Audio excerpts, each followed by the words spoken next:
श्री परमात्मने नमः। ज्ञान की 7 भूमिकाओं में से तीसरी भूमिका तनुमानसा। उपयुक्त शुभेच्छा और विचारणा के द्वारा इंद्रियों के विषय भोगों में आसक्ति का अभाव होना और अनासक्त हो संसार में विचरण करना, यह तनुमानसा है। इसमें मन शुद्ध होकर सूक्ष्मता को प्राप्त हो जाता है, इसलिए इसे तनुमानसा कहते हैं। अभिप्राय यह है कि उपयुक्त कामना, आसक्ति और ममता के अभाव से सत्पुरुषों के संग और सत्शास्त्रों के अभ्यास से तथा विवेक वैराग्य पूर्वक निधिध्यासन ध्यान के साधन से साधक की बुद्धि तीक्ष्ण हो जाती है तथा उसका मन शुद्ध, निर्मल, सूक्ष्म और एकाग्र हो जाता है, जिससे उसे सूक्ष्माति सूक्ष्म परमात्म तत्व को ग्रहण करने की योग्यता अनायास ही प्राप्त हो जाती है। इसी को तनुमानसा भूमिका कहा गया है। इस तीसरी भूमिका में स्थित साधक के अंतःकरण में संपूर्ण अवगुणों का अभाव होकर स्वाभाविक ही अहिंसा, सत्य, अस्तेय, ब्रह्मचर्य, अपरिग्रह, अनसूया, दोष दृष्टि का अभाव, अमानिता, निष्कपटता, पवित्रता, संतोष, सम, दम, समाधान, तेज, क्षमा, दया, धैर्य, अद्रोह, निर्भयता, निरहंकारता, शांति, क्षमता आदि सद्गुणों का आविर्भाव हो जाता है। फिर उसके द्वारा जो भी चेष्टा होती है वह सब सदाचार रूप ही होती है तथा उस साधक को संसार के संपूर्ण पदार्थ माया के कार्य होने से सर्वथा अनित्य हैं और एक सच्चिदानंद घन परमात्मा ही सर्वत्र समभाव से परिपूर्ण है, ऐसा दृढ़ निश्चय होकर शरीर सहित संसार के संपूर्ण पदार्थों और कर्मों में उसकी वासना का भी अभाव हो जाता है। भाव यह है कि उसके अंतःकरण में उनके चित्त संस्कार रूप में भी नहीं रहते एवं शरीर में अहम भाव तथा मन, वाणी और शरीर द्वारा होने वाले संपूर्ण कर्मों में कर्तापन का अभिमान नहीं रहता, क्योंकि वह पर वैराग्य को प्राप्त हो जाता है। पर वैराग्य का स्वरूप महर्षि पतंजलि यों बतलाया है। प्रकृति से अत्यंत विलक्षण पुरुष के ज्ञान से तीनों गुणों में जो तृष्णा का अत्यंत अभाव हो जाना है, यह पर वैराग्य या सर्वोत्तम वैराग्य है। पूर्वोक्त दूसरी भूमिका में स्थित पुरुष की तो विषयों का विशेष संसर्ग होने से कदाचित उनमें कुछ आसक्ति हो भी सकती है, परंतु इस तीसरी भूमिका में पहुँचे हुए पुरुष की तो विषयों के साथ संसर्ग होने पर भी उनमें आसक्ति नहीं होती, क्योंकि उसके विषयों में एक सच्चिदानंद घन परमात्मा के सिवा अन्य कोई वस्तु रहती ही नहीं। अतः पर वैराग्य हो जाने के कारण उसके अंतःकरण की वृत्तियां संपूर्ण संसार से अत्यंत उपरत हो जाती हैं। यदि किसी काल में कोई स्फुरना हो भी जाती है तो भी उसके संस्कार नहीं जमते, क्योंकि उसकी एक सच्चिदानंद घन परमात्मा के स्वरूप में ही निरंतर प्रगाढ़ स्थिति बनी रहती है, जिसके कारण उसे कभी कभी तो शरीर और संसार का विस्मरण होकर समाधि सी हो जाती है। ये सब लक्षण परमात्मा की प्राप्ति के अत्यंत निकट पहुँच जाने पर होते हैं। सच्चिदानंद घन पर ब्रह्म परमात्मा का चिंतन करते करते उस परमात्मा में तन्मय हो जाना तथा अत्यंत वैराग और उपरति के कारण परमात्मा के ध्यान में ही स्थित रहने से मन का विशुद्ध होकर सूक्ष्म हो जाना ही तनुमानसा नाम की तीसरी भूमिका है। अतः इसे निधिध्यासन भूमिका भी कह सकते हैं। ये तीनों भूमिकाएं साधन रूप हैं, इनमें संसार से कुछ संबंध रहता है तथा यहाँ तक साधक की जागृत अवस्था मानी गई है। चौथा, सत्वापति। ऊपर बताई हुई शुभेच्छा, श्रवण, विचारणा, मनन और तनुमानसा निधिध्यासन भूमिकाओं के अभ्यास से चित्त के सांसारिक विषयों से अत्यंत विरक्त हो जाने के अनंतर उसके प्रभाव से आत्मा का शुद्ध तथा सत्व स्वरूप परमात्मा में तद्रूप हो जाना सत्वापति कहा गया है। उपयुक्त श्रवण, मनन और निधिध्यासन के तीव्र अभ्यास से जब साधक सच्चिदानंद घन परमात्मा को प्राप्त हो जाता है, तब उसी को सत्वापति नाम की चौथी भूमिका कहते हैं। इसी को गीता में निर्वाण ब्रह्म की प्राप्ति कहा गया है। जो पुरुष आत्मा में ही सुखी है, आत्मा में ही रमण करता है तथा जो आत्मा में ही ज्ञानवान है, वह सच्चिदानंद घन पर ब्रह्म परमात्मा के साथ एक ही भाव को प्राप्त मैं ही ब्रह्म हूँ इस प्रकार अनुभव करने वाला ज्ञान योगी शांत ब्रह्म को प्राप्त होता है। जिस प्रकार गंगा, यमुना आदि सारी नदियाँ बहती हुई अपने नाम रूप को छोड़कर समुद्र में ही विलीन हो जाती हैं, उसी प्रकार ज्ञानी महात्मा नाम रूप से रहित होकर परम दिव्य पुरुष परात्पर परमात्मा को ही प्राप्त हो जाता है, उसी में विलीन हो जाता है। गीता में भगवान ने कहा है कि मैं ही ब्रह्म हूँ। इस प्रकार के अनुभव से सच्चिदानंद घन ब्रह्म में एक ही भाव से स्थित प्रसन्न मन वाला ज्ञान योगी ना तो किसी के लिए शोक करता है और ना किसी की आकांक्षा ही करता है। ऐसा समस्त प्राणियों में समभाव वाला योगी मेरी पराभक्ति ज्ञान निष्ठा को प्राप्त हो जाता है। उस ज्ञान निष्ठा रूप पराभक्ति के द्वारा वह मुझ परमात्मा को मैं जो हूँ और जितना हूँ ठीक वैसा का वैसा तत्व से जान लेता है तथा उस ज्ञान निष्ठा से मुझको तत्व से जानकर तत्काल ही मुझ में प्रविष्ट हो जाता है। जब साधक को पर ब्रह्म का यथार्थ ज्ञान हो जाता है तब वह ब्रह्म ही हो जाता है।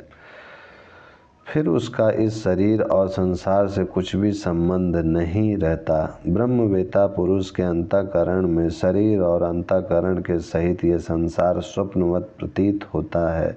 जैसे स्वप्न से जगा हुआ पुरुष स्वप्न की घटना को मन की कल्पना मात्र समझता है, वैसे ही उस ब्रह्मवेता के अंतःकरण में यह संसार कल्पना मात्र प्रतीत होता है, अर्थात इस संसार की काल्पनिक सत्ता प्रतीत होती है। स्वप्न में और इसमें इतना ही अंतर है कि स्वप्न का समय तो भूतकाल है और जो संसार की स्वप्नवत प्रतीति का समय वर्तमान काल है, तथा स्वप्न में तो जो मन बुद्धि थे वे वर्तमान में भी इस जीवात्मा के साथ संबंधित हैं, किंतु जब मनुष्य ब्रह्म को प्राप्त हो जाता है तब उसके मन बुद्धि इस शरीर में ही रह जाते हैं, उस ब्रह्मवेता के साथ ब्रह्म में संबंधित नहीं होते। इसलिए ब्रह्म की दृष्टि से तो इस संसार का अत्यंत अभाव है। वास्तव में तो ब्रह्म के कोई दृष्टि ही नहीं है, केवल समझाने के लिए उसमें दृष्टि का आरोप किया जाता है। ब्रह्म की तो केवल एक ब्रह्म ही है, उसके सिवा अन्य ब्रह्म की दृष्टि में तो केवल एक ब्रह्म ही है, उसके सिवा अन्य कुछ भी नहीं है। ब्रह्मवेता के शरीर का जो अंतःकरण है उसमें इस संसार का तो अत्यंत अभाव और सच्चिदानंद घन ब्रह्म का भाव प्रत्यक्ष है। यह ब्रह्मवेता का अनुभव है। इस अनुभव के बल पर शास्त्रों में यह कहा गया है कि एक सच्चिदानंद घन ब्रह्म के सिवा अन्य कुछ भी नहीं है। जो ब्रह्म को प्राप्त हो जाता है वह ब्रह्म ही बन जाता है। श्रुतियों में भी कहा गया है कि वह ब्रह्म ही होकर ब्रह्म को प्राप्त होता है, इसलिए वह लौट कर नहीं आता। फिर वह कभी नहीं लौटता, फिर वह कभी नहीं लौटता। जब ब्रह्म की दृष्टि में सृष्टि का अत्यंत अभाव है तब ब्रह्म ही हो जाने पर लौट कर कौन कैसे कहाँ आवे। गीता में भी बतलाया गया है कि जिनका मन तद्रूप हो रहा है, जिनकी बुद्धि तद्रूप हो रही है और सच्चिदानंद घन परमात्मा में जिनकी निरंतर एक ही भाव से स्थिति है, ऐसे तत्परायण पुरुष ज्ञान के द्वारा पाप रहित होकर अपुनर्वृत्ति को अर्थात पुनः न लौटने वाली परम गति को प्राप्त होते हैं। भाव यह है कि उसका मन तद्रूप ब्रह्म रूप हो जाता है। पूर्ण आनंद, अपार आनंद, शांत आनंद, घन आनंद, अचल आनंद, ध्रुव आनंद, नित्य आनंद, बोध स्वरूप आनंद, ज्ञान स्वरूप आनंद, परम आनंद, महान आनंद, एक आनंद ही आनंद परिपूर्ण है, एक आनंद के अतिरिक्त और कुछ भी नहीं। इस प्रकार ब्रह्म के स्वरूप का मनन करते करते जब मन तन्मय ब्रह्ममय हो जाता है तब उसको तदात्मा कहते हैं। उपयुक्त प्रकार के विशेषणों से विभूषित ब्रह्म का मनन करते करते जब मन ब्रह्म में विलीन हो जाता है और उन विशेषणों की आवृत्ति के प्रभाव से ब्रह्म के विशेष स्वरूप का बुद्धि में अनुभव हो जाता है, तब बुद्धि के द्वारा अनुभव किए हुए उस ब्रह्म के विशेष स्वरूप को लक्ष्य बनाकर जीवात्मा उस ब्रह्म का ध्यान करता है। यहाँ ब्रह्म तो ध्येय है, ध्यान करने वाला साधक ध्याता है और बुद्धि की वृत्ति ही ध्यान है। इस प्रकार ध्यान करते करते जब बुद्धि उस ब्रह्म में लीन हो जाती है तब उसे तद्बुद्धि कहते हैं। इसके पश्चात जब ध्याता ध्यान और ध्येय रूप त्रिपुटी न रहकर साधक की ब्रह्म के स्वरूप में अभिन्न स्थिति हो जाती है तब उसे तन्निष्ठ कहते हैं। इसमें ब्रह्म का नाम रूप और ज्ञान रहता है, इसलिए यह प्रारंभिक सविकल्प समाधि है। इसको सवितर्क संप्रज्ञात समाधि कहते हैं। महर्षि पतंजलि ने बतलाया है कि उसमें शब्द अर्थ और ज्ञान इन तीनों के विकल्पों से मिली हुई समाधि सवितर्क है। इस प्रकार सविकल्प समाधि होने के बाद जब स्वतः ही साधक की निर्विकल्प समाधि हो जाती है तब ब्रह्म का नाम शब्द रूप अर्थ ज्ञान इन तीनों विकल्प भिन्न भिन्न नहीं रह जाते, एक अर्थमात्र वस्तु ब्रह्म का स्वरूप ही रह जाता है। इसी को निर्वितर्क संप्रज्ञात समाधि कहते हैं। महर्षि पतंजलि ने भी कहा है कि शब्द और प्रतीति की स्मृति के भली भांति लुप्त हो जाने पर अपने रूप से शून्य हुई के सदृश केवल ध्येय मात्र के स्वरूप को प्रत्यक्ष कराने वाली अंतःकरण की स्थिति ही निर्वर्तक समाधि है। इसमें साधक स्वयं ब्रह्म स्वरूप ही बन जाता है, अतः उसको तत्परायण कहते हैं।